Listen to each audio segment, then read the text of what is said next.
the March Round Lake Village Board of Trustees meeting. Pledge allegiance. I pledge allegiance to the flag of the United States of America and to the republic for which it stands, one nation, under God, indivisible, with liberty and justice for all. All righty, first up, public comment. Are we going? It's probably Sue's probably going to fill in. Are you going to fill in on the actual the thank you to the public Department of Public Works or no? Do you have anything to say about that? No. And he's not here to give a report, so I would like to say right off the bat that Johnny Chassie and the Department of Public Works did a great job. As far as the storm came, I lost a tree. We lost power off our house. I called Johnny at 1:30 in the morning. He answered the phone and was there about 10 minutes later. I mean, it's great to have that. I don't think he even remembers the phone ringing, but still. The next day, the crew was there, cleaned up the mess. The following day, it was just cleaned up and moved. They used their new machine they got. It worked awesome. I was watching them use it, so that's already coming to play. I appreciate all that.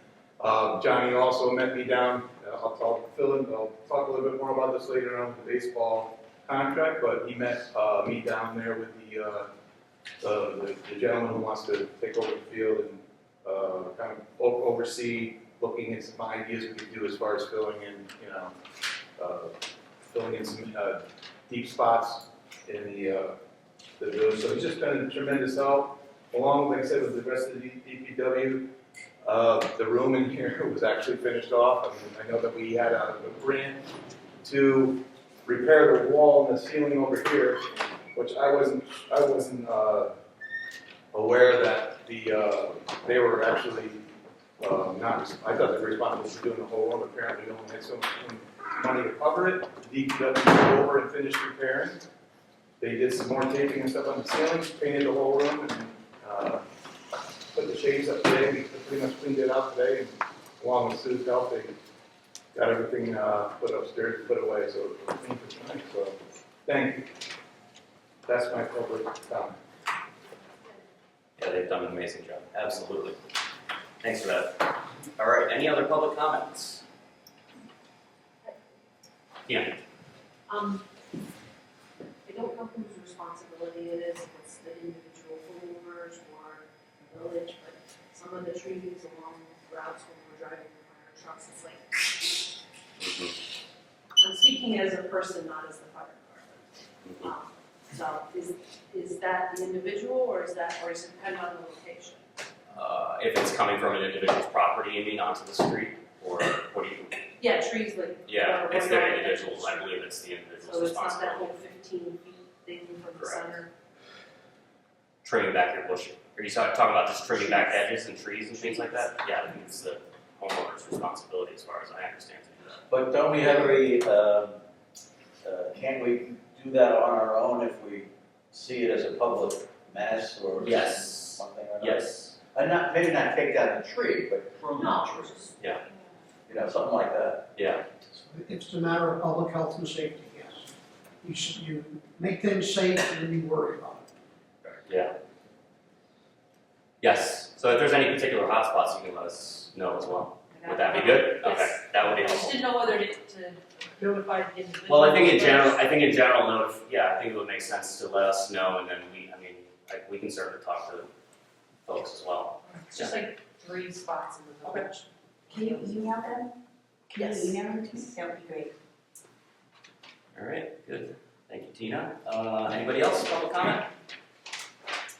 Okay, so DPW is not here, so we'll pass on that one right now. Next up is treasurer. Good evening. I'll be rounding everything to the nearest dollar for ease of reading this. The budget transfer is required to address the higher than anticipated expenditures related to payroll. An increase to accounts 341010 and A514211 in the amount of $500 is necessary to meet these obligations. These funds should cover the remainder of the fiscal year, fingers crossed. Increase A341010 fire protection personal services 500. Increase A 514211 snow removal overtime 500. Decrease A 9120 unrestricted fund balance $1,000. Transfer funds for Morton Salt for snow removal. The budget transfer is required to address higher than anticipated expenditures related to the 2026 winter and salt purchases. An increase to account 51424 in the amount of $3,405 is necessary to meet these obligations.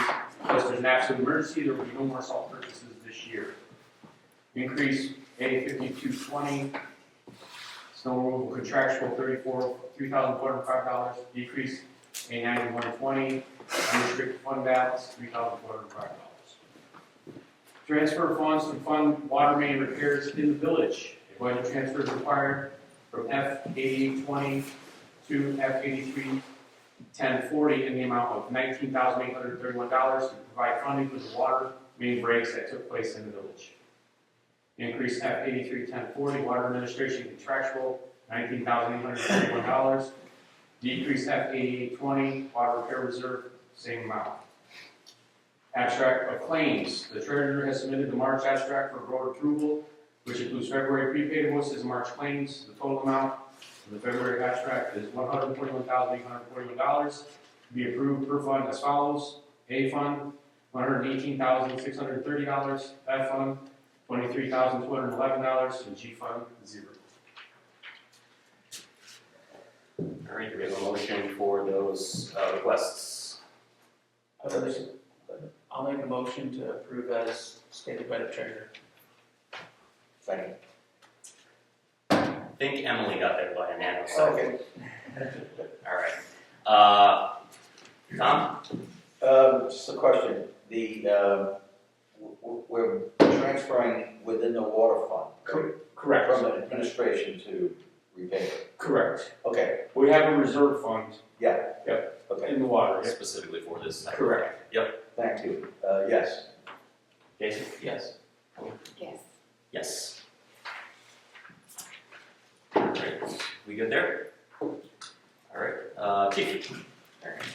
For February, we had 37 alarms, 446 staff hours, bringing the year-to-date total to 86 alarms, 829 staff hours.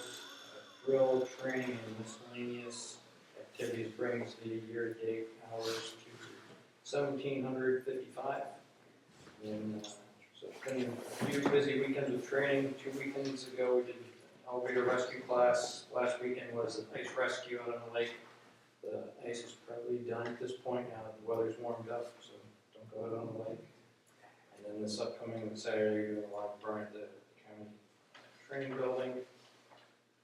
The update for the new truck chassis is supposed to be going into production probably early April. And then we'll start building the truck probably in June. So probably late this year would be the earliest we would expect that. That's all I have. Great. All right, thank you. Next up, code enforcement. I finished a report to the Department of State on code enforcement. It's an annual report that goes to them. Now I'm working on the annual report for DEC on MS4, we're MS4 community. So that has to go in. We spent some time over Griffin's Ridge examining all their structures, the whole stormwater system, and there's a lot of things that Belmonte has to come back and do in order for us to sign off on the stormwater on that project. How much of that has been done? A lot, he hasn't done any of it. We had emails back and forth, he's aware of what has to get done.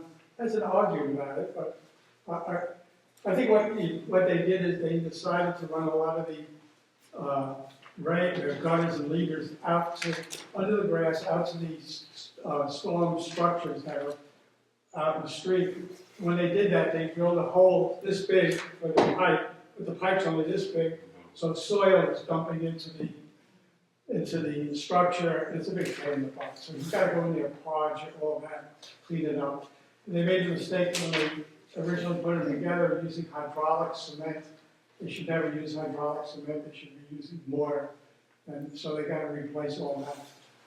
So it's a bit of work, but it's not they can probably do it in a couple of days.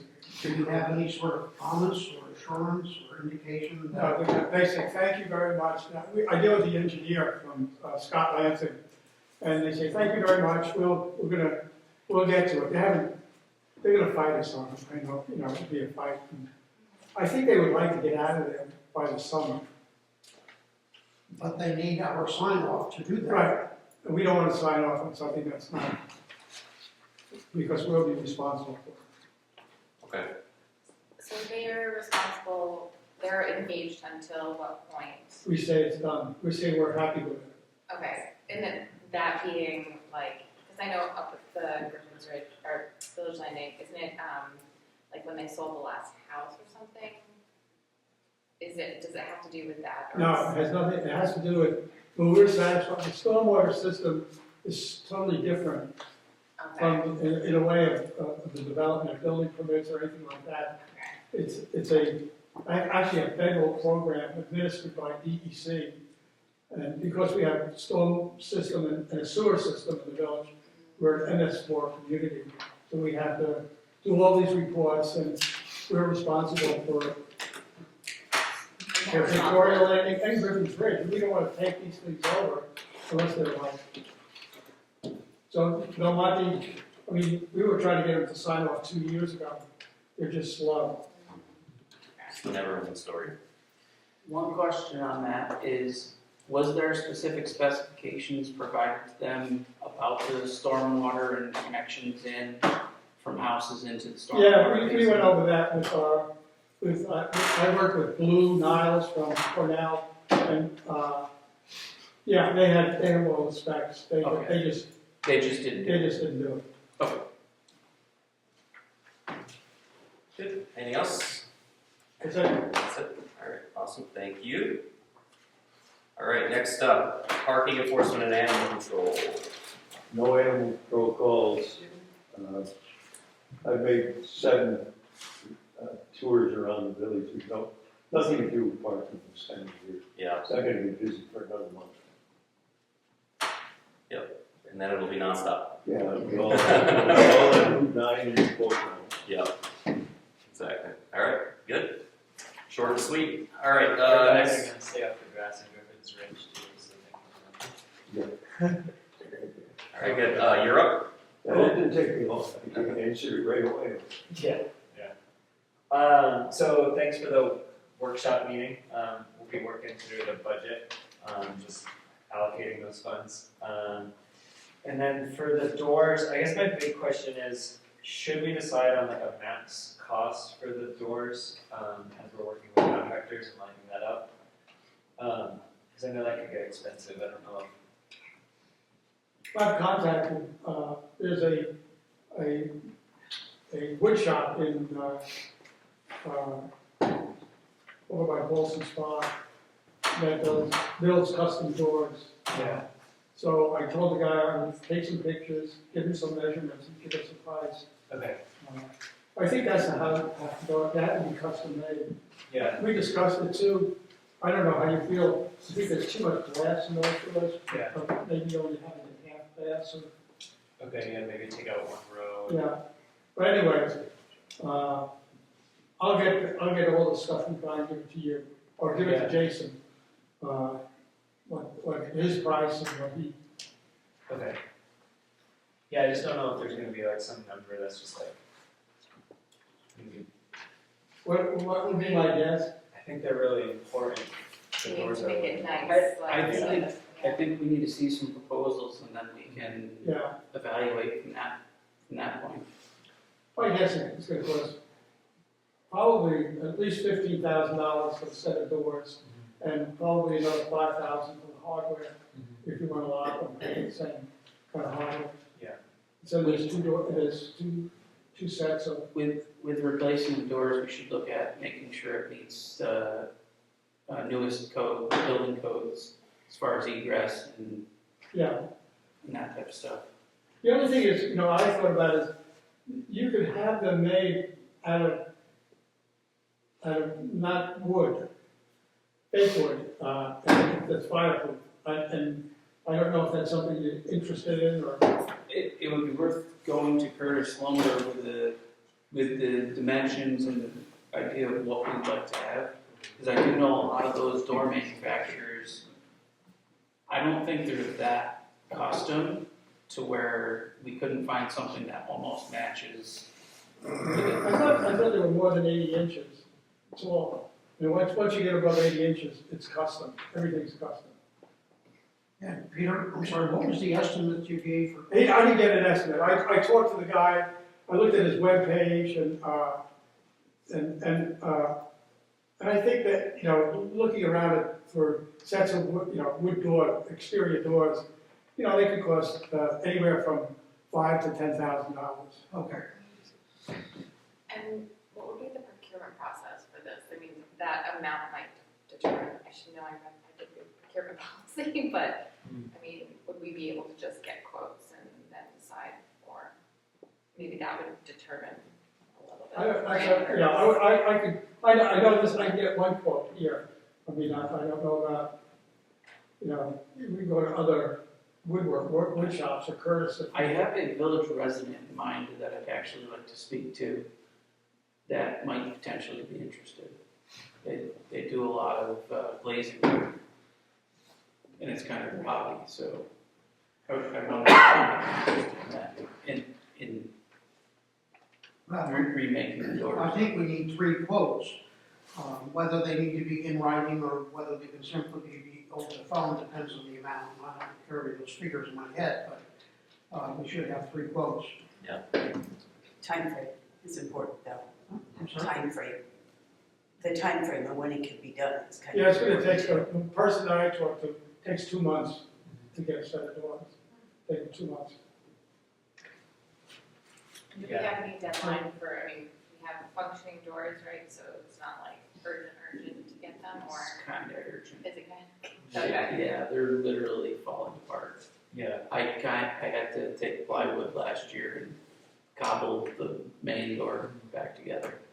Do you think we can get those quotes by the first Wednesday of next month? I know I can get one at least. Yeah, Okay. You said you knew someone in the village. Yeah, I'll reach out. There's 2, if they can get it to us by the end of this month. Curtis makes three, I can just do Curtis. yeah, go first. So, And get just, quotes for April 1st. Yeah. go to either, Bellevue up the road as well. Go to Curtis and Bellevue for quotes. I know they both do doors. Cool. And then, I'll reach out for the, call it the Hail Mary. There you go. That's good. Alright, good. Anything else auditorium? No, I have a conversation with Carpe Diem tomorrow. Okay. So, we have the contract to go over that, so. Okay. Was that my conversation with Brady tomorrow? I had a big conversation with Brady, but I Yeah. kind of passed all that stuff along to you guys, but, Yeah, thanks for the email. right, but I think as far as he was looking to do a donation to either trees, plants, something along those lines. So it went to Diane. I think Diane was going to put it on to Mark. Unless she wants to do some sort of a planter box or something. But she said she usually doesn't do anything over at the auditorium. That makes sense. I think that would be cool. That they can Yeah. donate. Never have enough Yeah, I was trees. trying to pull up. Took a bunch down at the Yeah, I know. auditorium. Very true. Alright, we good, Dave? We're good. Alright, awesome. VB3? VB3, okay, so I'm gonna have Damon come up here and help me dig this out of the box. Just- What did you think you were here for? Our placard sign for the, We need a drum roll? oh, this is beautiful. This roll comes with all the hardware. Oh, So this is wow. gonna have 2 posts that'll stick in the back of it that hopefully will get help from DPW to mount. So we are in the, like I said, this is at Prospect Park originally. It was gonna say the George West Museum, but we talked to the tree committee who had an idea of naming the park. So instead of having 2 park signs or 2 signs, we decided to go with Prospect Park. So it shows a picture of the mummy, of course, a nice little thing. That's the school that was there, the museum. And this is upstairs in the museum here, a nice little thing about him. Brian Guarnieri, who's a part of VB3, is actually working. He's already got another 4 mock-ups. Same kind of design, same company. We're talking about if this works out good, there'll be smaller signs, different variations of size to commemorate the area. We have a train station, and for, there's a lot of buildings around here that nobody knows over here, so it'll kind of be a little informational sign. Awesome. So yeah, he's been working on that, which is great. I think it came out great. It's good.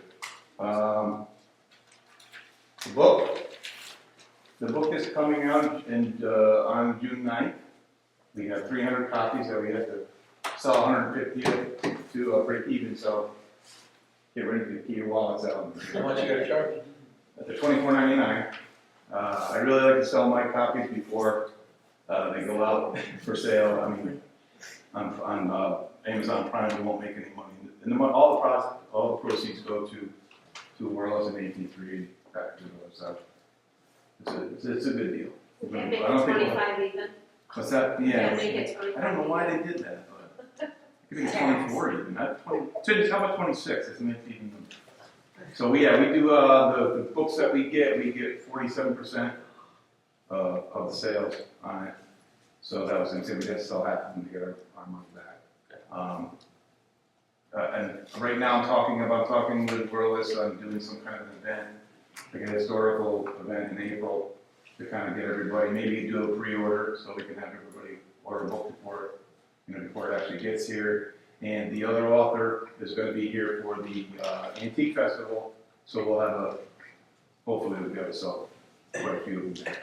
So, but that's where we're at. I still haven't gotten the final editing yet, since we've been out 3 times for edit. This should be the final one before they print. So we actually ordered the book, so that's a good sign. Probably ready to print.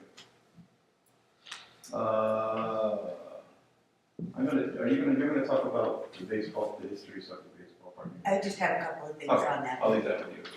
Can I ask about the book and Yes, sales? yes. You said something about Amazon. Is it if we buy directly before it goes to sale there, then we make more money? Or you're saying? Buy from me. Oh, If you buy it off of Amazon, we don't get the money back for it. Okay. I think I'm not even sure what we're gonna make off of that. It's like $1 maybe okay. per sale. And the scary part is, and this is something I don't know anybody wanted to know, is they're already pre-ordering on Amazon and on Barnes and Noble. So people from outside the area, if they see it, they can order it before they buy it from us. They have to do the work for it. Exactly. That's what. Yeah. Okay. Yeah. But I would imagine people around here would want to buy it. It's only benefiting our village anyway, so we want to buy it. Once again, I've already mentioned the barbecue is still September 12th, so sticking with that, and hopefully that'll be a success. I think so. We're going to do another barbecue. It's going to be fun. Where in the park is the sign going to be placed? Is it going to be the front? This is actually the old walkway that you can see going down. The old walkway. Yep. There's a bench there. Yep. We want to put it right there. Awesome. So it's kind of not really in the way of anything. Yeah. And that is it for now for AP3. Great. Thank you, sir. Alright, so we got Clark up next. I have a long list here. I All don't know right. if I'm gonna make it through. Settle but, unpaid water bills and sewer bills are accepted through March 31st. If you haven't paid them already, that's the deadline. Make sure that you add your appropriate late fees and penalties if you're sending them in. The tree committee, a lot of trees getting cut down, a lot of trees going in, but if you're looking to plant a tree in your property, tree committee is offering a service to homeowners for selecting a tree that might be, fitting to the village and might help you to sort of design it and put it in the area. So email Mark if you're interested in such a thing. There's a New York State burn ban starting March 16th through the 14th, no open burning. Malta League of Arts is hosting a bus trip to Cooperstown on May 15th, on Friday. You can sign up. There's a Q code out in the lobby if you want to sign up for that. The trip is made possible from a grant through Global Boundaries and Town of Malta Foundation.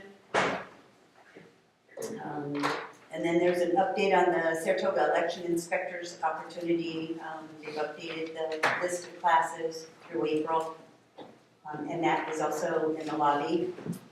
And let's see, the boat launch isn't open yet, but just came up on my notes because we went through it a year ago. The boat launch will close at 9:30 until sunrise. It doesn't prevent any kayaking or fishing or anything like that, but we won't lock the gates to the boats. It's done to encourage patrolling during late night hours where there's been some activity. Wireless results from a recent survey for improvement projects are to continue the kiosk posters on the walkways for the library, auditorium, and the labyrinth, funding the Red Lake Library projects to create a storybook trail, the wireless activity boards, and the community room, which if you noticed when you walked in today, you saw the blackboards and we could put the stuff up, or the pegboards. A new addition to have AP3 auditorium and wireless be able to present their events. Conduct litter cleanups in conjunction with Village Tree Committee, tree markers, and invasive plant programs also in conjunction with the Tree Committee. A little bit more people, sorry. We got papers from a subcommittee for establishing a place for dogs to run. So they'll be presenting either at one of the April meetings. They're asking to be able to present. And we signed John Stevenson Jr. up for water school certification classes. So he'll be going to those meetings. Thank you. Excellent. All right, and then last up, we've got tree committee. I don't know. We got the tree committee report. Yes, on All right. behalf of Mark. Excellent. Thank you. You're welcome. Surveyed the village with an arborist from more trees. No trees are in need of removal at this moment. A plan is being formulated to prune or train younger trees and to prune more mature ones later this spring. Arbor Day celebration is tentatively scheduled for Saturday, April 25th. Approximately a dozen trees have been ordered to plant at Griffin's Ridge and the main part of the village. Molly Stammel will water trees this summer as she did last year. That's all we got. Awesome. Thank you very much. All right, so we have nothing under old business. We have a few items under new business. So the first up is just a discussion around potential for waste collection as a village service. So circulated to the board prior to the meeting a couple of ideas. We reached out to another municipality in New York State around what they had done, very similar size to village, around 800 folks. So this is just kind of a spitballing stage right now, but there's a few benefits to potential village contracting for waste collection. The first and foremost, which most people would appreciate, is that you get economy of scale, so it ends up reducing the cost of waste collection for residents that have it. According to my research, anywhere from sort of like 25 to 40%, with an average right around a third is typically what you see. The other thing that you can typically do if you contract with a waste collection service is negotiate for bulk pickup and other sorts of things, or bulk drop-off a couple times a year, once every other year. I know something that we did it 3 years ago now. We did a bulk pickup, and we looked at it last year. It was prohibitively expensive, and we were looking at potentially doing it again this year. I haven't gotten to that point yet, and this is kind of where the genesis for the idea of that came in the first place, was starting to reach out to some folks around bulk pickup or drop-off again. Another benefit is that when you have one waste collection service, you only have one company coming through the village once per week. that has a number of different benefits, not least of which is less wear and tear on our roads, but also being woken up in the morning, as some people don't like to be, a couple days a week, so there's some benefits there too. Of course, there's some drawbacks. I assume almost everybody has waste collection, but there are probably a few people that don't. This is something where there's no sort of like opt-out, it's all or nothing.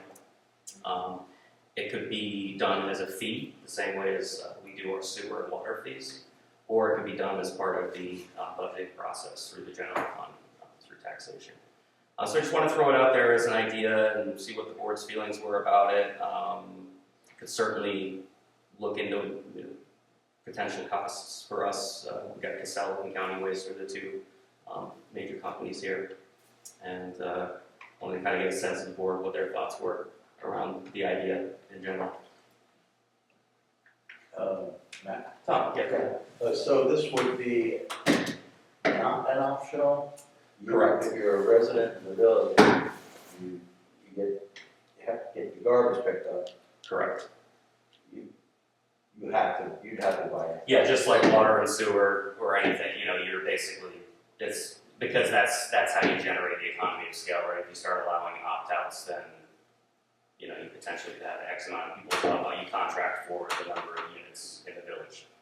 So, And that's the major drawback, right? So there are going to be problems, and I don't have an idea of what number of folks don't get trash pickup at all and just go to the dump, but I anticipate it's not too many, but that is a drawback.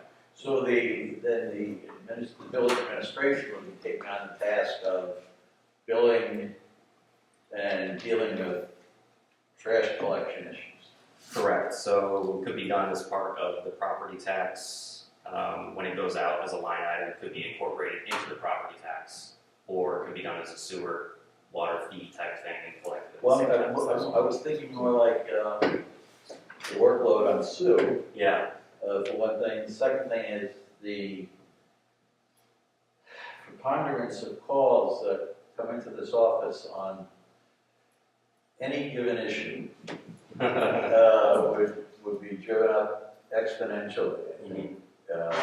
If the trash was being picked up or wasn't being picked up correctly, Yeah. or somebody was, So that's one advantage actually too, because if you have an economy of scale of the size of the village, then the village has a lot more weight with the waste collection company in terms of ensuring that, for instance, they're not picking people's trash up at 5 o'clock in the morning, which happens, or dumping stuff all over village property. We can, in terms of the contract, we can put enforcement options in there, which other municipalities do, potentially fine the company, things like that.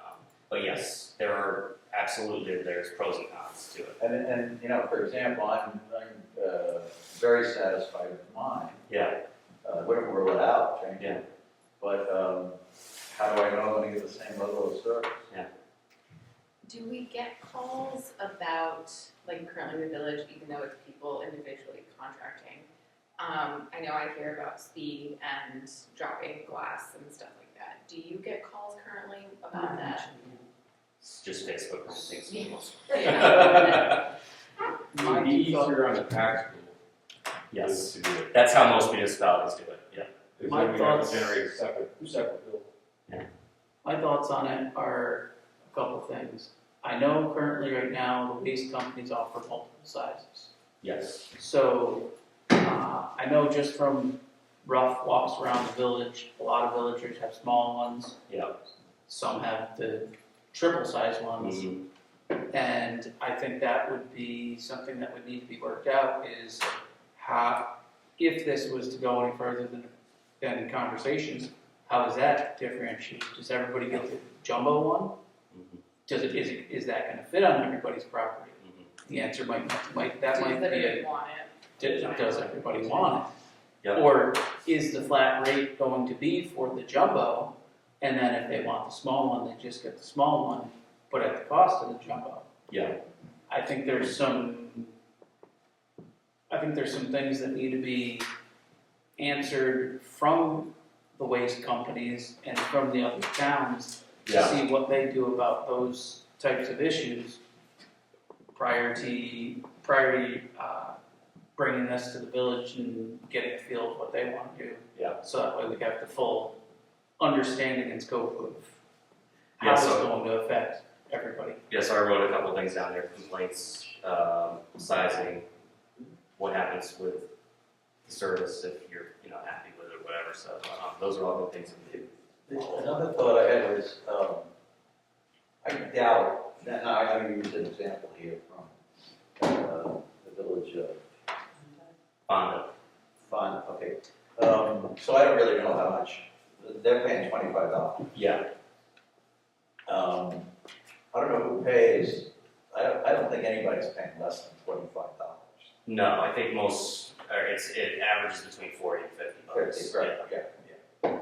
Yeah, And, yeah, so it's typically between a third, like I said, 25% to 40% difference, and you would be able to, you could also be able to potentially bundle in things like bulk pickup, drop off.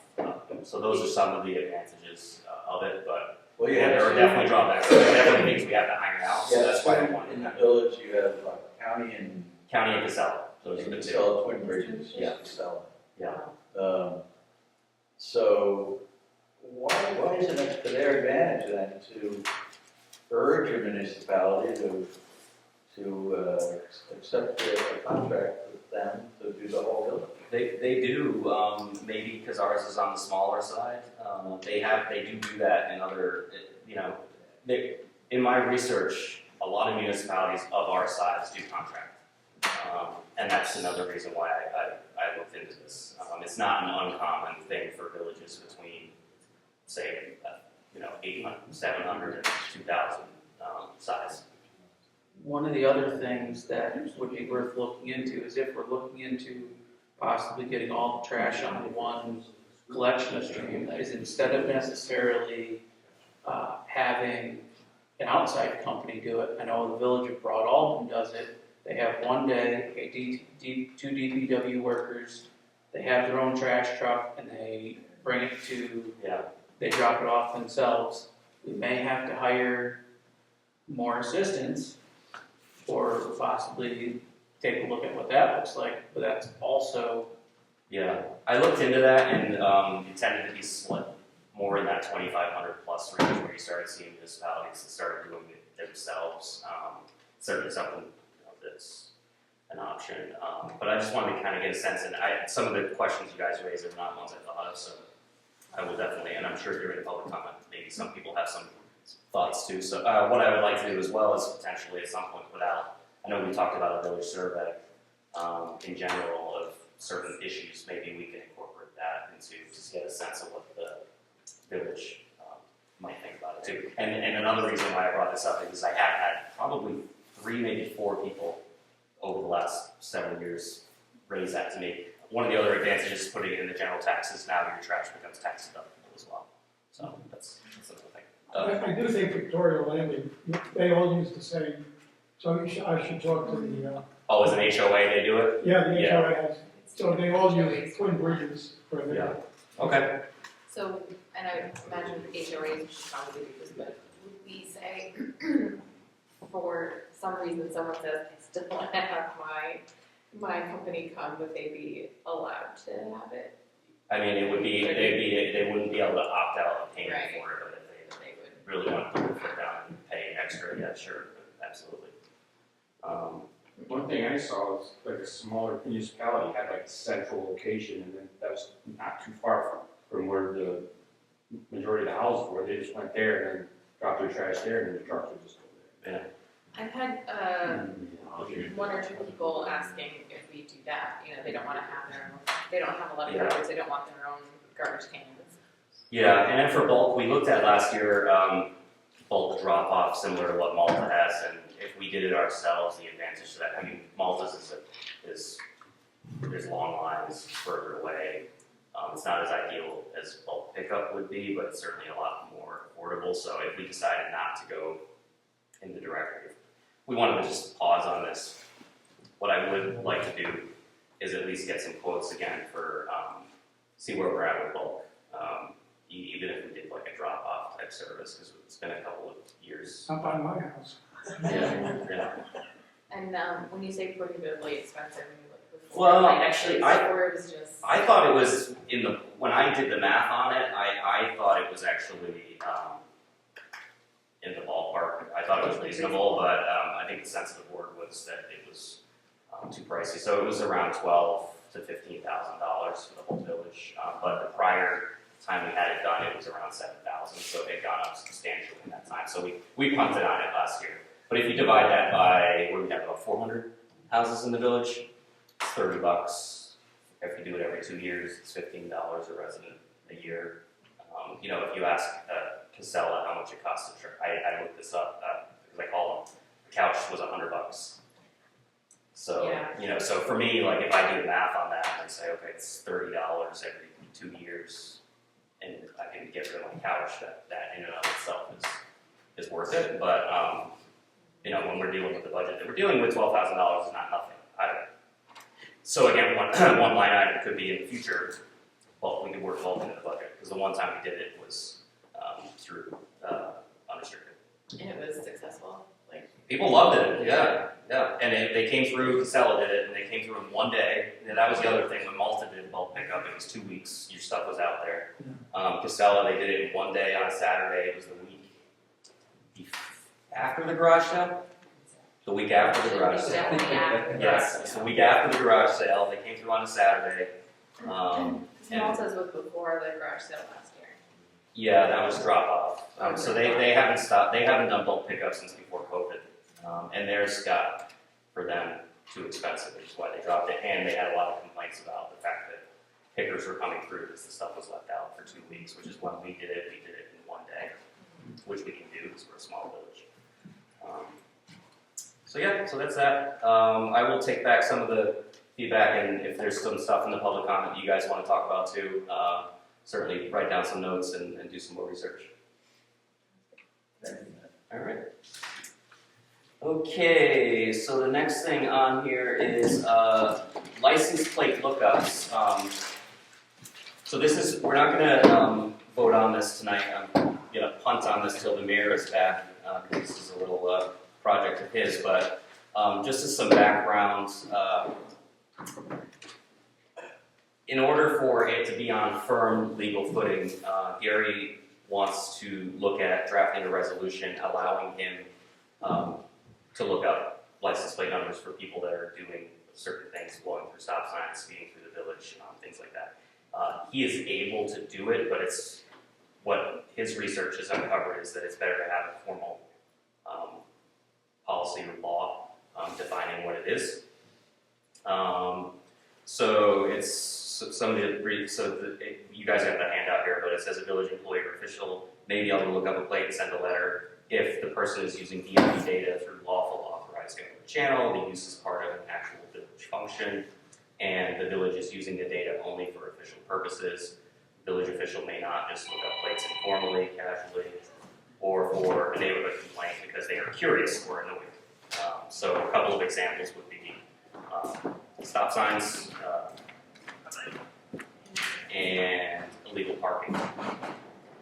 So according to Gary's research, says the safest approach is to have a written village policy, only specifically authorized personnel with lawful DMV access, stated public safety or parking enforcement purpose. No fines or penalties in the letter, unless state or local law actually authorizes them, and to review by the village attorney before starting the practice. So there was a sample resolution that was circulated. It's not final yet.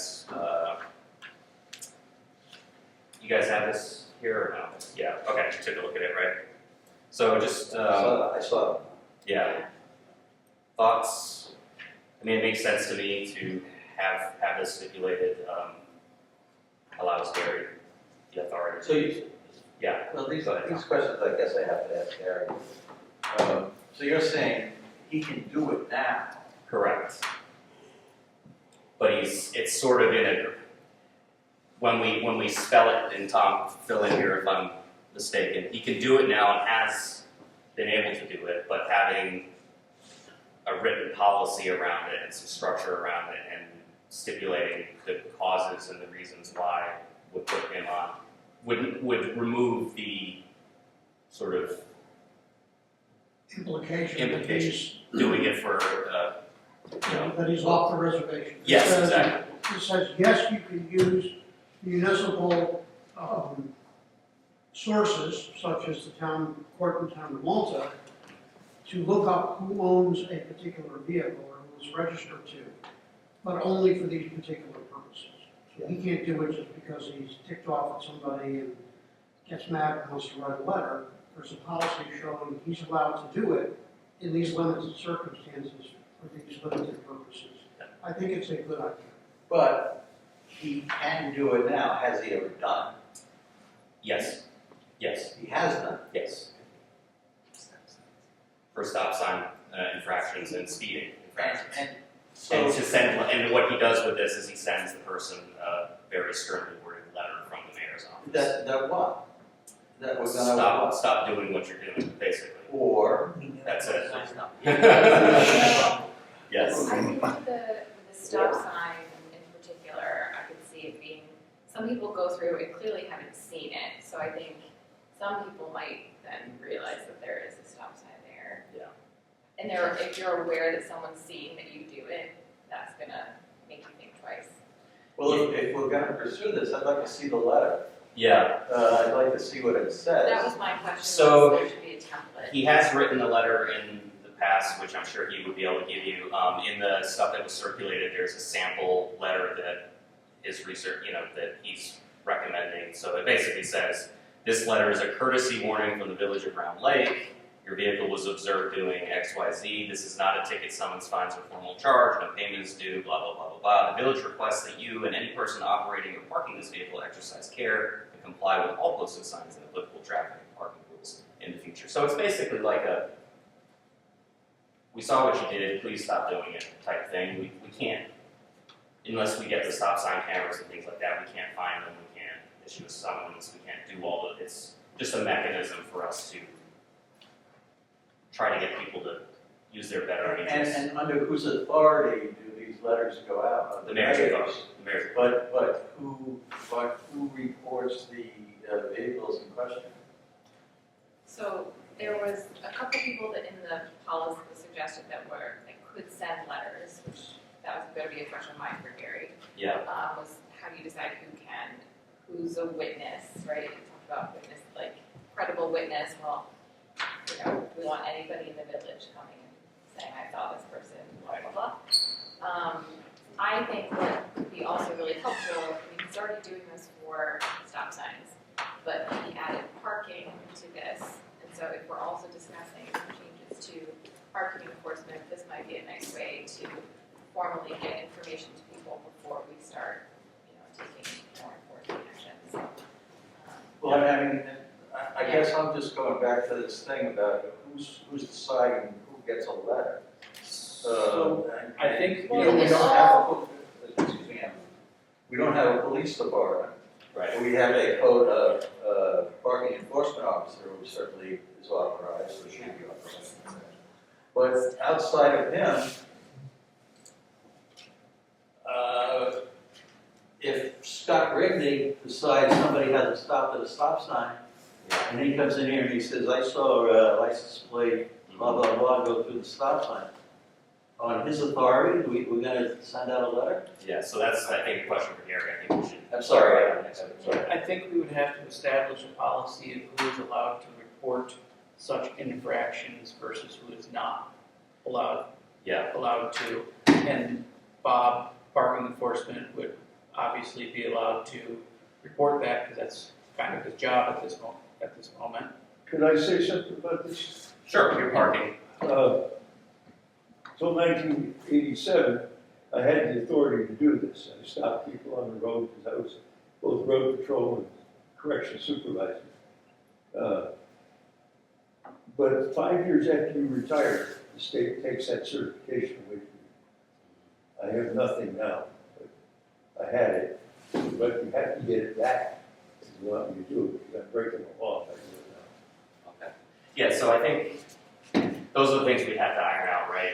If some random resident says, yes, I saw that person doing it, are we going to send a letter out for every complaint? Or is it just village officials parking enforcement, or is it parking is a lot easier than somebody blowing through the stop sign, because Yeah, you're not in it's the obvious, designated right? spot. Yeah, right, exactly.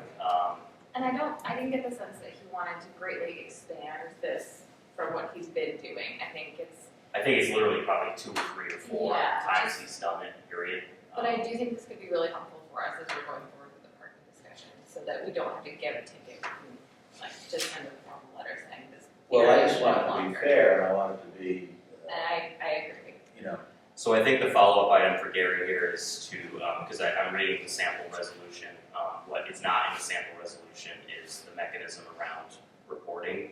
And so I think we should work through that before the next meeting. We can talk to Gary about what that looks like for whose word are we going to take for a report. That is the one issue that Gary and I ended up focusing on when he sent this to me and I Yeah. reviewed it for him. Okay, so I think that's what we need, that's the major thing I think we need to iron out before we proceed with that. Yes.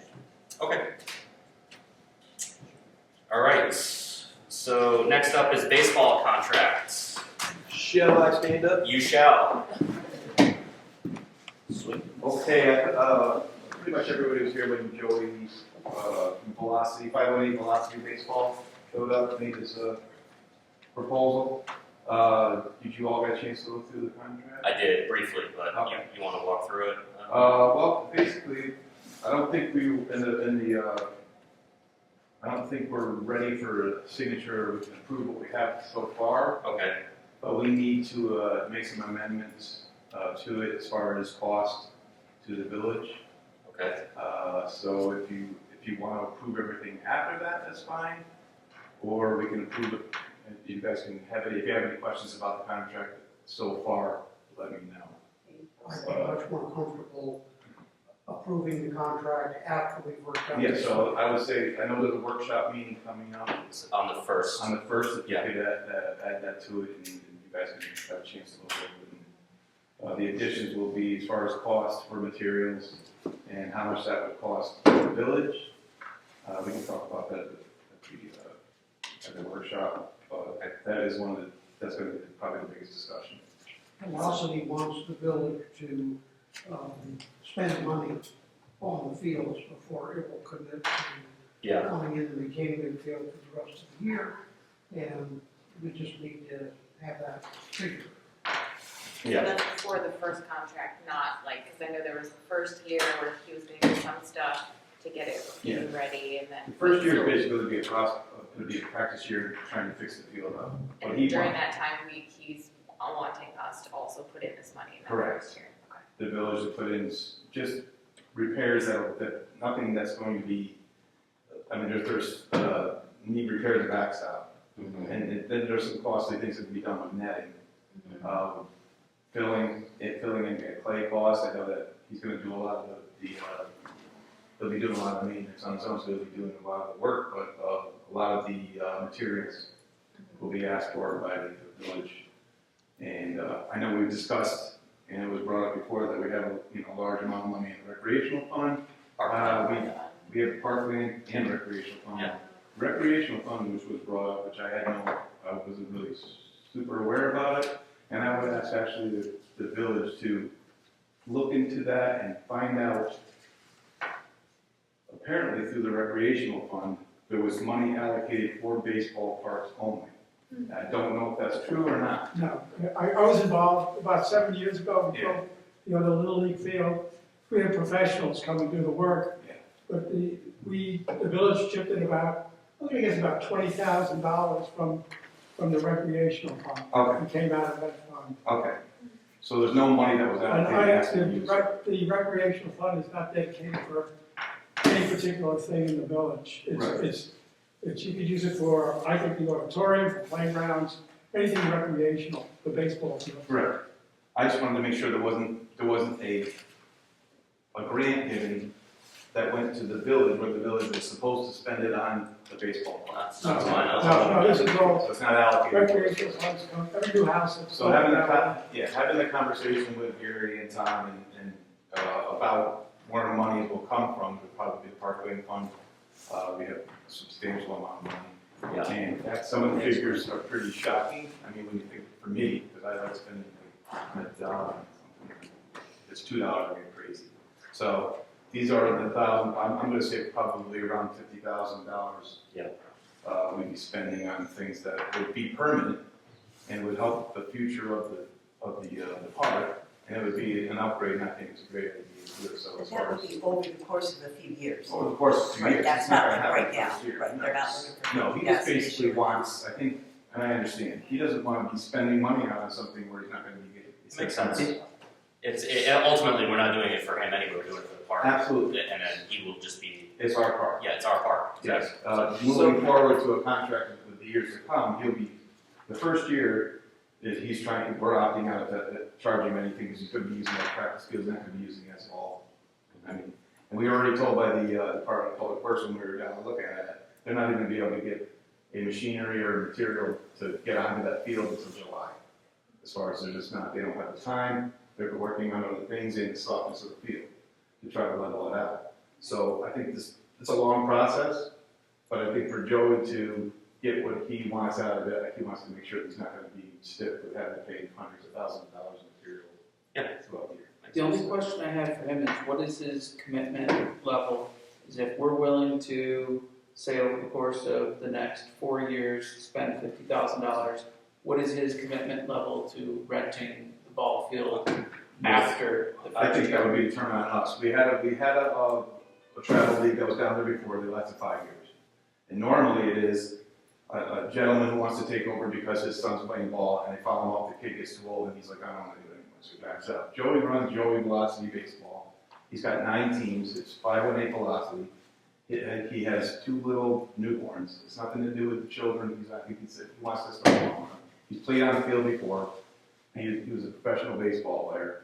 So Will we do a multi-year contract? Would that be something? I think that in the future, the That's first year we go with one. Yeah. And I think we determine a multi-year contract after that. So. Okay, so that would answer your Because question. I would say our commitment level should be kind of based on his commitment level.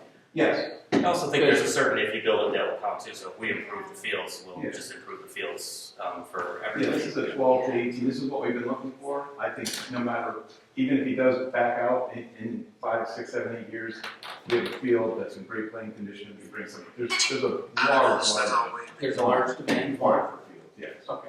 I just don't want to take $50,000, put it into this field for him to use, and then all of a sudden it just sits for the next 10 years. Yeah. Vacant. Yeah, I mean, I think we're seeing that happening with the minor league fields that were built there and we put money into already. So I think we really need to kind of look into, you know, we have plenty of money as far as I'm told in our parks fund. We have That can $491,000, start it's about thinking. $80,000 a year it makes, right? Yeah. Something like I mean, I that. think that we should start thinking about improving something. And I Agreed. think that's a great place to improve. There's so many more things that go with it. I know I was talking about the history of baseball. We may be even in line of getting a huge grant. We're looking into it, Sue and I right now, this may be the oldest baseball field that's still legal size, especially for the large park, in America. In the United States, I know that there's one from 1906, I think, and we have pictures of these guys playing in 1907. Sue's come up with pictures from 1800, so this could be something that we could look into as far as the history of, going to Cooperstown, trying to find somewhere where them now. So I think that looking forward, I think it's a good way to. Before the workshop, I'm sorry, I didn't see the contract before, but, like the things that he would ask us to be paying for, would we be able to have that before the workshop to review?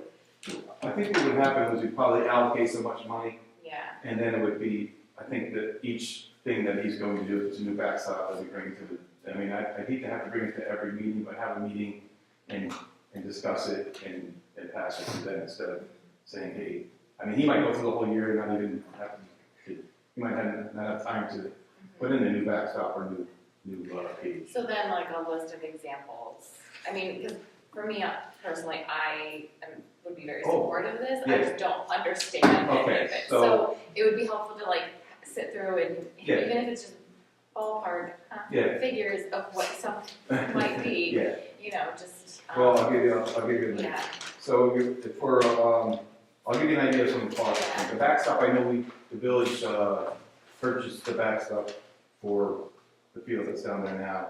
And I think that went around 20,000. I don't remember, did we talk about that, Tom? Do you remember We did not. Yeah, well, I think it was around, Backstop? just for the backstop. Which is the best? The back, we're behind the Whole whole screen is structure that's back behind, yes, there, to okay. stop the balls from going into the woods or hitting a car or whatever. Then you have, there's a baseball mound that we talked about putting in because it's very costly to bring the sand in, to bring clay in, because there's a special kind of clay, special kind of material they use for a mound. They have permanent mounds.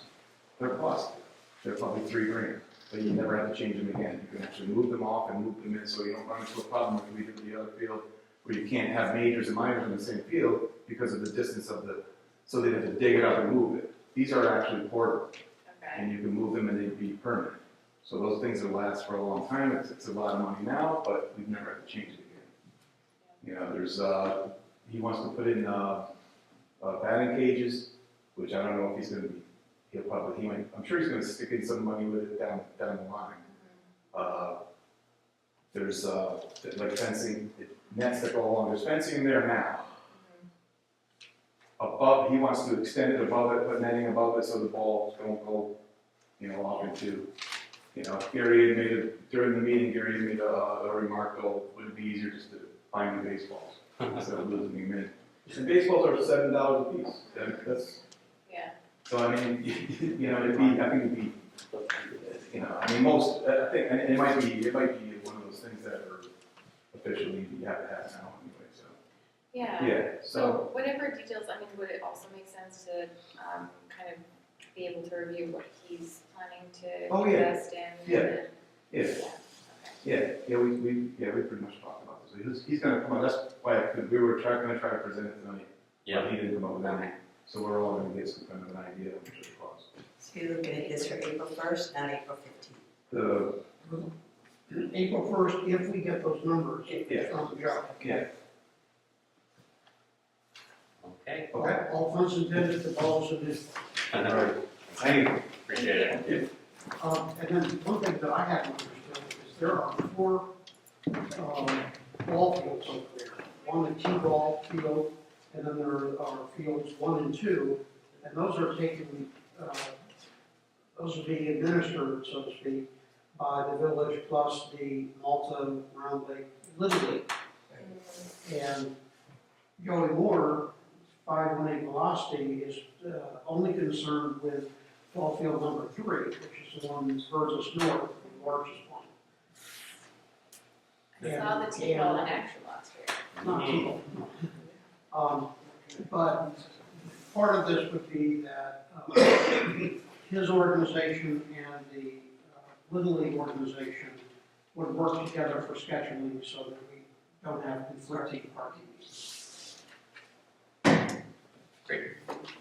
Thank you, everybody. All right, so that brings us to, we've got to set a bunch of public hearings. So first one, we need to set a public hearing for the 2026-2027 budget. So we need a resolution to set that for April 15th at 6:15 p.m.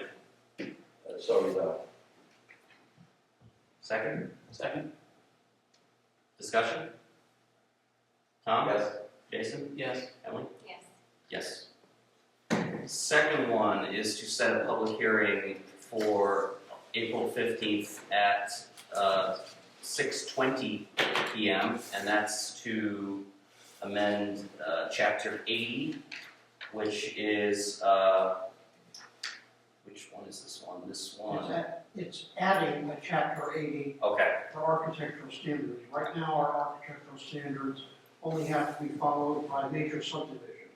yes. And this would be a major change, it would say that from now on, if you're building a new home or you're building a massive reconstruction, you've got to meet the architectural standards.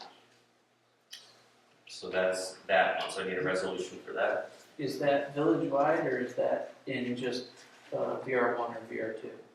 It's, I think it's village-wide. it is Throughout the village, entire village. it's village-wide, yep. Okay, so that would affect everybody, including like the homes on the outskirts. Yep. So need a resolution for that, for April 15th at 6:20 PM. So, uh, Okay, second, Second. Tom, yes. Jason, Yes. Emily? Yes. Yes. And then the third one is to set a public hearing for 6:25 PM on April 15th. And that one is regarding code amendment of section 180-3 and 180-30, Board of Appeals, chapter 180 zoning, and the table of bulk regulations. And that's the one we talked about last time, right, Peter? Yeah. Yeah, so it's changing a few definitions about what accessory means, what building height is, things like that. So resolved. Second. Discussion? Yes. Tom? Yes. Yes. Me? Yes. All yes. We're publishing tomorrow, so everybody on. Yes, yes, yes, yes, This three being public a hearings. zoning amendment, we've got to notify the county and all the surrounding municipalities and so forth. Okay, so the last thing we have here is, Gary had put on the agenda around the parking. I thought we were gonna do this at the workshop meeting, though, so I don't know if we wanna table this. We were going to do, tackle a new area of the village each regular meeting Okay, at the end of the meeting. okay, Which, I think this one is the most, I think this was the one we wanted to. okay, so we wanna tackle this one tonight, okay. Yeah. All right, so the proposal at hand here is around Baker Sunny Park. And the main issue with this one is safety, specifically for the little kiddos crossing across Whitfield Avenue into the park. Currently there is parking that is not legal parking, but has been used for a while for a couple of different residents along the side of Baker Sunny Park. Kids run out between the vehicles, so it does present a safety issue as well as, I guess, an issue with the park eroding itself. So the proposal would be to eliminate parking at Sunny Baker Park and offset that by adding 3 spots on the Troy side of Orient Park. So there's currently I think 3 spots there as it is, so to add 3 more spots. What is the proximity, so like for me, for example, when I have foster girls, I like going to Sunny Park, but I have to drive there. Yes. So what is the proximity of the added 3 spots to Sunny Baker Park and how long? Depends if you walk through my yard or not. If you walk through my yard, probably like 50 yards. Okay, so it's just Yeah. cutting from one side. Yeah. It's a paper. Yes, it is. So- It is a paper street. Yes. So yeah, it's not too far. It's basically where it's the parking spots that are between Orient Park and Scott Park. So on Troy Ave side, so it's very close. And then we'd also add 2 spots at Scott Park. Correct? That was the proposal. Like an option, yeah. Yeah. I think this was from when you guys did this plan. Yeah. You were on it. Yeah, so this is from, I think this one was 2015 when I was on there. Yeah, I think, so I mean, I think if we look at how many cars there are in Baker Park, Yeah, it's really 2 on the street. yes, So I think since we do also plan to tackle a broader parking discussion, if we added, or just say, okay, we will add 3 spots at Orient Park yes, or Baker and leave it there for Yeah. now, and then we tackle any further ones with our other discussions. That would be my suggestion. and I'd like to stipulate too, I don't actually think this is Orient Park, I think it's just to the east of Orient Park. Yeah. It's not actually Orient Park, it's actually a cutout of my property that is village property that's not actually part of Orient Park, but for the sake of argument, we can call it that. This, It's a weird tax parcel. My tax parcel has like this cutout, and the parking spots are part of that cutout, so it's not actually part of Orient Park. So yeah, I would agree with you on that one. Is that if we start by adding those 3 spots there, that would offset it's typically 2 people, but sometimes 3 that park there. What I would like to do, if we agree to do that, is to strike those spots as well, like they are striped on the other side, so all the parking around Albany, Troy. If we're adding parking spots, we should really think about having them paved, Yes. so that way snow removal is Yeah. more. Oh, absolutely. I think paved and striped. Now, the caveat to that is that we cannot use CHIPS funds for parking, so this has to come out of. Go ahead, Sue, you got a comment there? Well, the guys just got striping. Yes, they have So striping they equipment, got their own equipment. but in terms of the asphalt, we can't use Asphalt. we can't use the road funds for parking. Yeah. So that's the caveat is that it would, but we're adding 3 spots. It's probably would not be a tremendous expense. So I know the idea is to tackle this one spot at a time. Yes. What is I would like to know a broader picture of what the financial implications could be in how many parking spots we're looking to eliminate places Yeah. and add at other places. What is the cost of that going to be? Because to add parking spaces as just gravel spaces, Yeah. to me, is doing a disservice, because now you're gonna be putting stones everywhere during the snow season. It's gonna have to constantly be re-stoned, and there's gonna be other issues with the lawnmowers and spitting stones and all sorts of stuff like that. So, I mean, yeah, I actually also think that we should look into some different options for parking spots that are environmentally sustainable, drainage and things like that. I think that is also a bigger picture. Yeah. Is it possible, just to say again, like, we wanted to tackle the playground first and kind of separately from all the other ones because of those safety issues? Would it be possible for us to just go ahead and say, the season's starting for the playground already, can we go ahead and somehow get it going, no parking there? Maybe they find some temporary spots, because we're gonna have to deal with all this other stuff of getting stuff paved or whatever the options are. So they say like, okay, you can pave over here, knowing that we will. There's parking there right now where that Orient Park is, if people park properly, you could probably squeeze another space or 2, and then around Albany there is always, I would say 5 or 6 spaces. Some people do park their cars there long term, around that spot, and they never move, but I think I will say this, is if you ban the parking there, you are gonna cause some consternation with the 2 people that are there, but there's spots on Prospect that are available for the one guy that lives next to me, and then for Irene, she used to park on the other side anyway, so I think you could make it work. I looked into years ago curbing and paving for second, and it's not terrifically expensive, but again, you can't use any sort of, so you're kind of restricted, you can't use park-fund funds for parking, you can't use road funds for parking, so you have to use unrestricted Could we funds. use recreation? Oh, well, no, that wouldn't be for, Yeah. wouldn't be a. I don't think you could use that either. So all this would have to come out of unrestricted fund balance, which is, So yeah, so that's why I think, like, it's a good point, like, what's this gonna cost? That's where, I think it's gonna be a larger discussion. Maybe we could, for the next meeting, would that be something we would wanna do? I mean, if we say also for other things, we wanna discuss this at a time, maybe we say that certain questions we have done a bit of research and come back for the next meeting, like parking options, or where is the money can come from, and things like that. yeah. But maybe, would we be okay saying temporarily it might cause some consternation, but we will say that we will start enforcing parking at Baker Park? We're gonna have to let those 2 folks know, and, Would we? I mean, right now, technically, it's illegal. it's illegal, Right. but we've allowed it for at least 10 years. So I think since 2012 at minimum.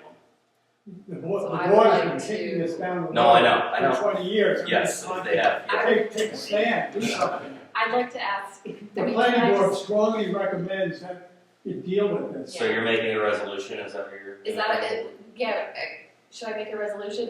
Do I just ask Gary to? write a letter, do I go over and talk to them? I'm happy to. So you're making a resolution that the village is now going to enforce parking at Baker Park, effective immediately.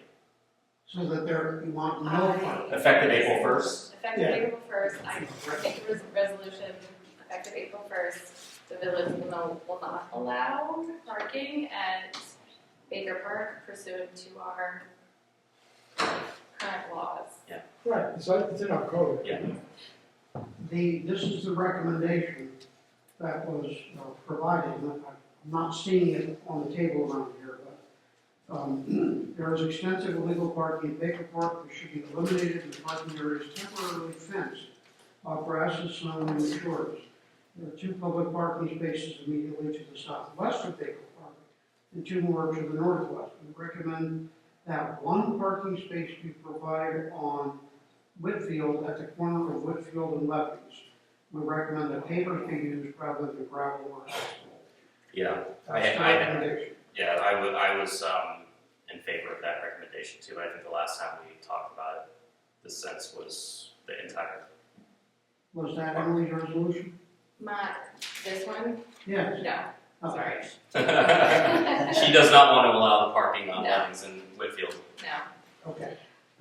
So my resolution Does would she be, have a comment regarding pavers rather than gravel or asphalt? I do, but not for the playground, not for that park, Not for Baker Park. no. So no I mean, for me, if we're gonna say no parking on one side, no parking any, in the Okay. park. No parking anywhere.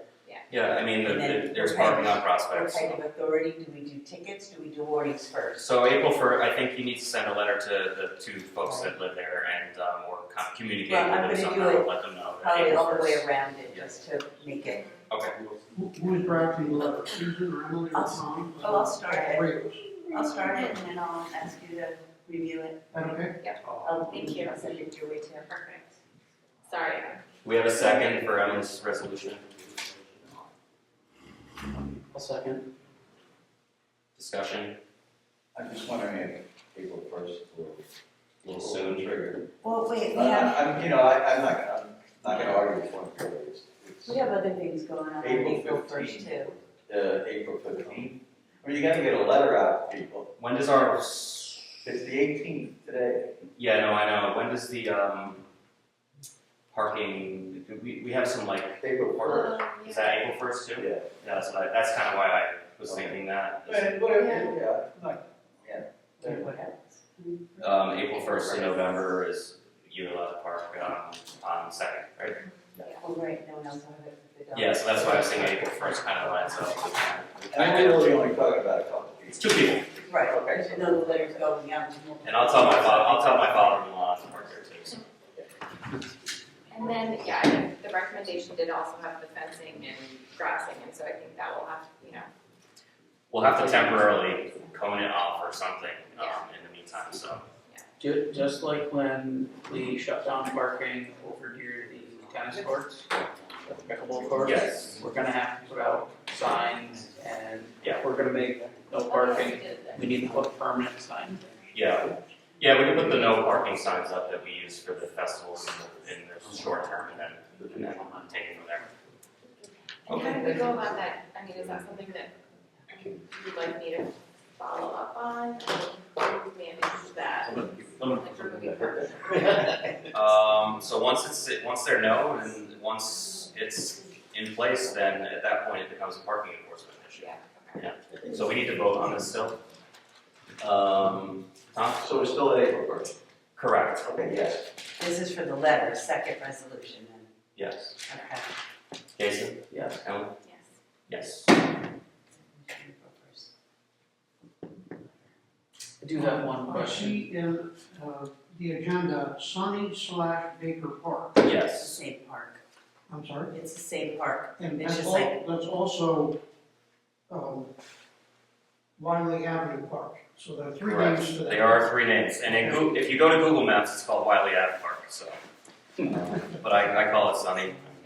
I think the tree committee has named specific things. I Their know Baker original Park names. is but I'm gonna like- say the original names, and then there's names that are attached to them on the deeds that are in the county. Oh, So interesting. you gotta make sure that they're matching okay, up. okay. Because there's no lot numbers and whatnot that go with them. Okay, so we just, we took care of that, and then Okay, the next step would be to figure out what we're gonna do with the spots we're adding over on the Troy Ave side. it says Oregon Park, Oregon Park, correct. and I'm going down my list here, which is Oregon Park. That is One the, across from, Joanne McDonough's house. Yeah. That park, Where the big house. This is Wiley. Bench. Where's Burlington? Orient is P8 on The the end of map, Burlington. P8. There you go. So those spots to the right, if you're looking at the map, the orange, Which is, okay, the orange spots to the right in P8 are where we've recommended putting additional parking.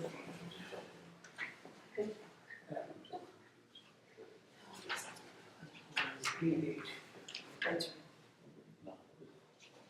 Is that as you're coming around, where we could say we need the stop sign? Yes, yeah. Are you? That's where it you is, good Tom. there? Tom, are you talking about, are you asking which parking we just prohibited, or are you asking where we're talking about adding parking? this is where we prohibited it, Correct, and this is where we're talking about getting three Right- parking right here. spaces. right here. That's why I said it's not actually Orient Park, it's actually right here.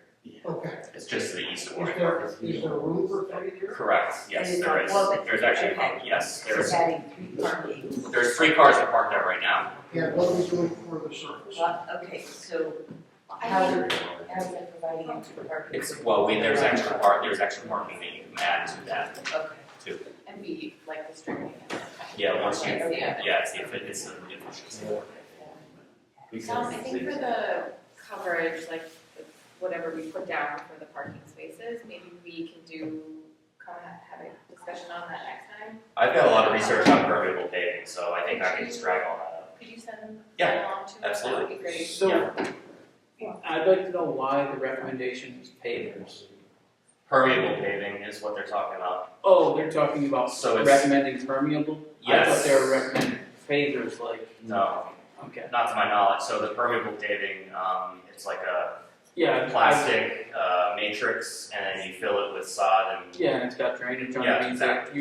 Usually it requires retention ponds or Yeah. drainage into the storm. And by the way, I don't think we have to go permeable paving for everything. I think in certain areas where it makes more sense than others. And in fact, I think in this Orient Park section, I'm not sure that permeable paving is the most appropriate material there. I think asphalt's probably fine. We use permeable paving for Cleveland Avenue. Yeah. Griffin's Ridge. Yeah, So Cleveland Avenue, that's what it's made out of. yeah. Check it out. Cleveland. Into Griffin's Ridge. Oh, You mean okay, the- right. Yeah, across and From the we, creek. if we can avoid asphalt, let's do it because, Yeah. you know, if the person goes to stormwater, we don't It's want. more runoff. Okay, that's fair. Peter, is the whole thing permeable from the creek? No, because they had to change the roads and part of it is regular. So which part is permeable? As you go, not at the beginning, from Griffin's Ridge coming into the village, that's regular asphalt, it Okay. covers it. But as you get past like the backyard of the first house, Oh, okay. you can feel it, you can see Yeah, it. okay. If you use gravel, then after winter, it'll be gone. Oh, yeah. We don't want to use gravel. No, that's the last option.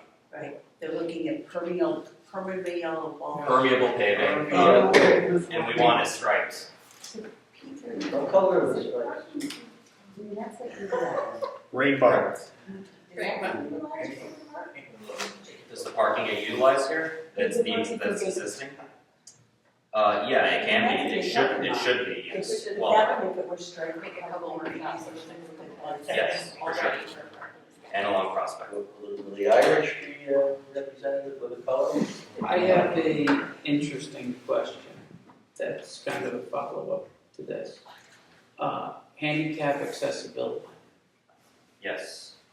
Is there any requirements that require us to provide parking for handicap accessibility For the playground.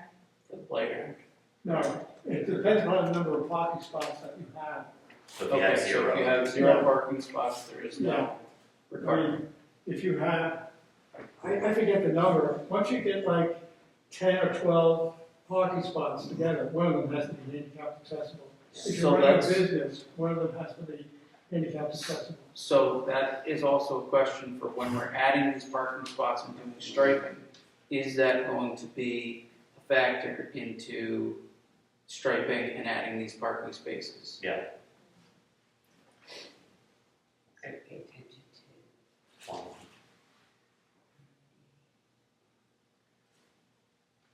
All right, are we all good with, we move the ball forward?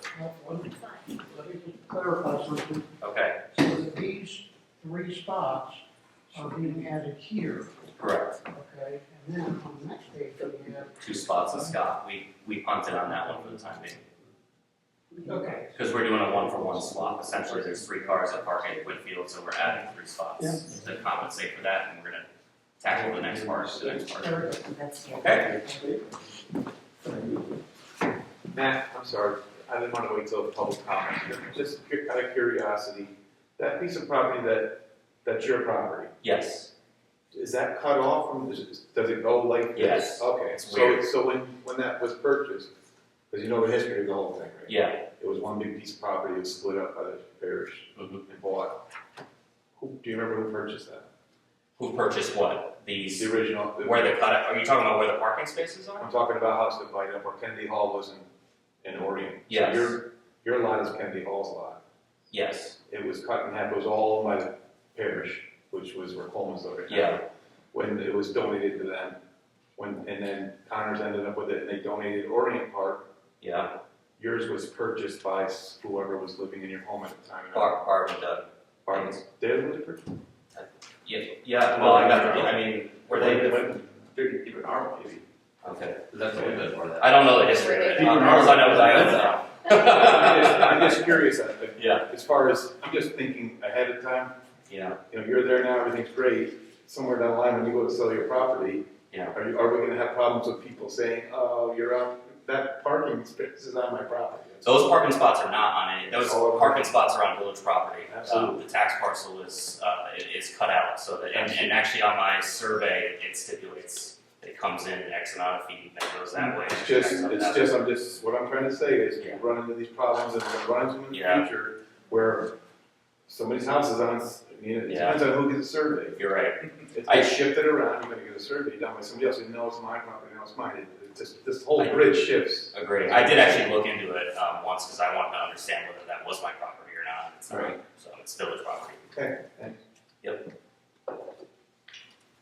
Okay, so we're at the bitter end here, guys. We have another possibility, Prospect Avenue, that's where some spots recommended in 2015.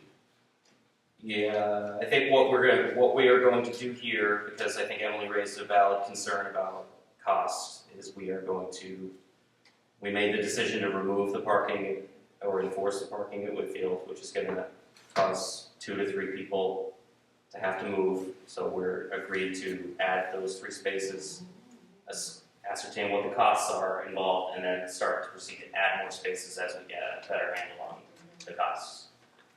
So I don't think we're going to do anything with those right now. Tom? Okay, so just doing Whitfield and then the Orient. We're doing Whitfield and Orient right now. And then we're going to 4 and 5, which is adding spots, not removing spots, we're going to come back to. Pausing on So we're punting on 4 and 5.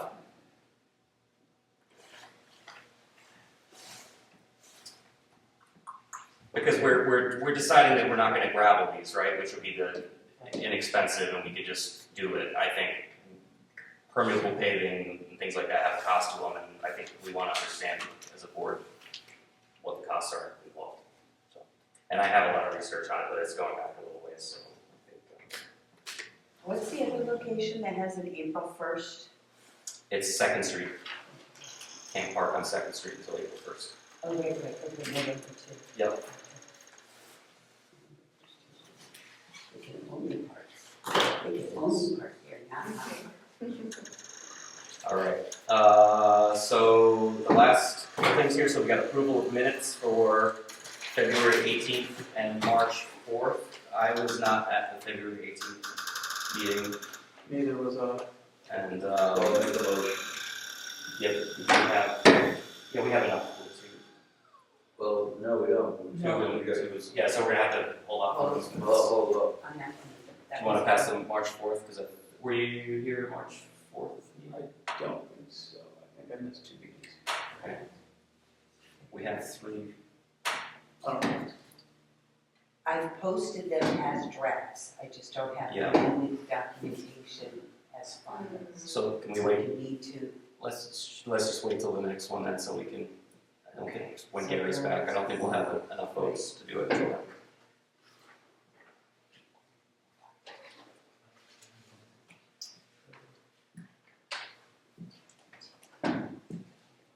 Okay, so, last thing, okay, we got public comments. Tina?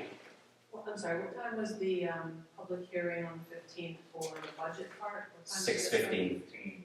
So you're allowing 5 minutes before the next public No, hearing? well, we do it because we let it go as long as it needs to go. And my second thing is just, the firehouse will be having their, Recruit New York on April 18th, which I believe is a Saturday. So I invite everybody to come check out the open house, stuff for the kids and everything, play on the trucks, all that. April 18th, you said? My plan? Yes, April 18th. Awesome. Anybody else, public comment? I don't know if it's public comment, but has DPW fixed the men's bathroom sink in the auditorium? it is on their list and I've been on them to make sure that the drains and the sinks are working over there. The men's bathroom sink inside of the wall has a cracked drain. Right, So, right, that's what I've been asking them about. They haven't turned the water on, they're probably gonna look at, that's why I was pushing them to get this room done, so they can shift over there and get those things done. item number 2, have we heard anything about the EV chargers? I have not yet. I don't know if Gary's had any conversations with them. I have. Oh, you have to, okay. Yeah, I mean, their building permit is ready, they're ready to go, but they're not here, so I don't, you know. I guess maybe it's just the time of year, or I guess it's Yeah, probably, maybe they're very, you know, I don't know. okay. They seem to be in a rush now, so, when we get to it. Hurry up and wait. That's how it goes. We can follow up on that though. Heck, they just sparked me on something. Did you ever hear anything did Dan ever report anything about, what we had our discussion about? I don't know if Dan reported anything, but Peter, did you hear anything from Dan Pesco? No. No? Okay. Table it, we'll get into it later. No, I don't want to start a long discussion.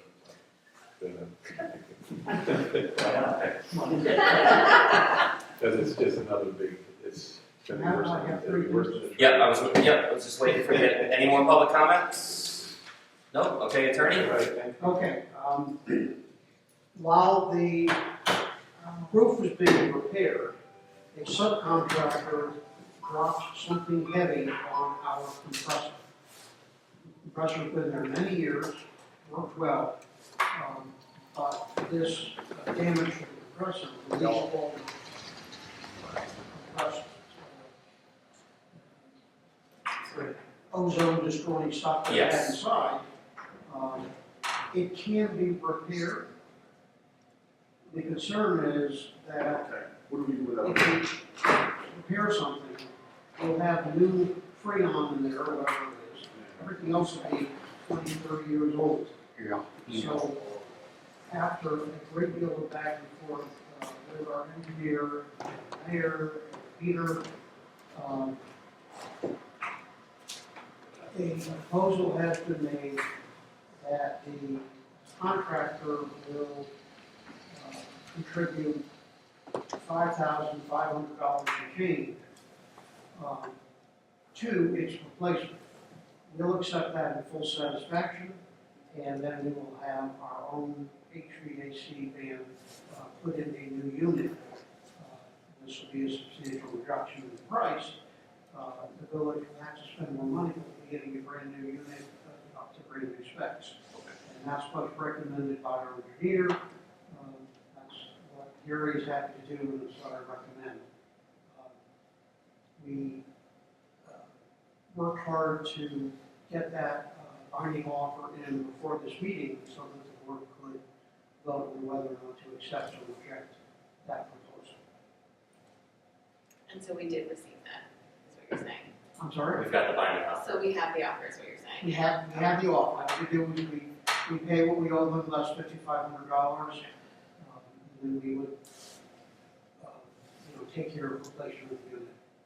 I will make a motion to approve, The settlement. what you're The settlement. recommending in the settlement. Second? Second. 1 second. All right, discussion? Tom? Yes. Jason? Yes. Yes. Yes. And the second and third things were that Gary and I put together proposed duties for the auditorium committee and for the Parks and Rec committee, and I believe that Gary circulated those. And, I don't think so. I don't remember seeing anything like that. okay, I think I have it in my, but it doesn't matter, the board hasn't reviewed it, we can't act no, it on it. wasn't And that we'll one. act on it on April 1st. April 1st. Thank you, that was what I was saying. Yeah, if you could get that to us, that'd be great. That's all I have. All right, great. Trustees, Tom? No. Jason? I think I covered. You want to get yours? Ellen? No. All right, me, no. Do we have an executive session? Yes. I'm sorry, what was that no for? I don't have anything to add. Okay. Trustees. We have the little executive session blurb that Gary always reads out to discuss the certain employment of, there we go. Laminated. Yes, all right, motion to enter executive, session, discussions regarding proposed pending permanent litigation, medical, financial credit, or employment history of a particular person or corporation, matters leading to the appointment, employment, promotion, demotion, discipline, suspension, dismissal, or removal of a particular person or corporation, proposed acquisition, sale, lease of real property, or the proposed acquisition of securities or sale or exchange of securities held by such public body, but only when publicly would substantially affect the value thereof. Tom seconds. Discussion? Tom? Yes. Jason? Yes. Ellie? Yes. Yes. So we're in executive session. Good night, everybody. Thank you. Thank you. All right, have a good one. Executive. Hey, James. Executive. good, honey. Yeah, no, I did number last year. I forget what it was. Just like. But,